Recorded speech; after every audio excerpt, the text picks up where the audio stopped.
Les lieux, autrefois passage privilégié des contrebandiers basques. Pour descendre par les gorges, ils utilisaient ce qu'on appelle des pitons. En fait, les Basques, ils appellent ça des kakouas. Kakoua en basque, ça veut dire crochet. Et kakouak, des crochets. Et le nom de Caqueta dérive de kakouak. Désormais, place aux randonneurs. Et pour eux, la récompense se trouve au bout du parcours, avec cette cascade de plus de 20 mètres de haut. Un petit paradis qui inspire les amateurs de voyage au bout du monde. On se croirait, oui, parti, je sais pas, en Amazonie, loin, et on est juste à côté, quoi, de chez nous. Ça fait penser au paysage de Thaïlande, moi, je trouve.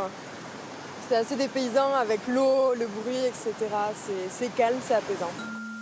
Ici, le climat est quasi tropical, le taux d'humidité très élevé. Un terrain de jeu idéal pour les fougères et les mousses, agrippées aux parois humides. Et parfois, dans le ciel, on peut apercevoir des vautours, gardiens de ce site préservé, façonné par le travail de la nature.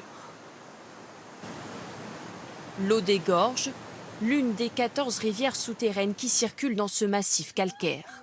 Une autre ressurgit à quelques kilomètres d'ici, à la salle de la Verna, seulement accessible avec un guide. Ce jour-là, elle accueille des visiteurs un peu particuliers. Ce groupe de musique basque vient tenter une expérience, tester l'acoustique de cette grotte.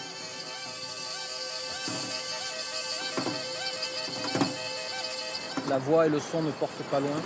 C'est-à-dire à peu près l'antithèse de ce qu'on peut imaginer d'une grotte. C'est des conditions qui sont compliquées en fait pour un instrument acoustique, notamment parce que c'est du bois, ça réagit à l'humidité, ça réagit au froid, à la température. On sent bien que l'homme a une place toute petite, quoi.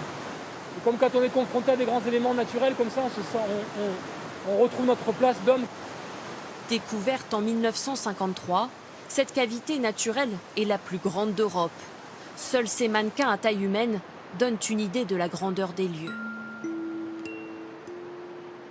Elle fait 250 mètres de diamètre et 195 mètres de haut. Donc c'est quand même un volume assez conséquent. Le Stade de France devrait rentrer là-dedans. La grotte de la Verna, les gorges de Caqueta, voici le visage d'un Pays basque encore sauvage, peu connu au-delà de ses frontières, que les locaux entendent jalousement préserver.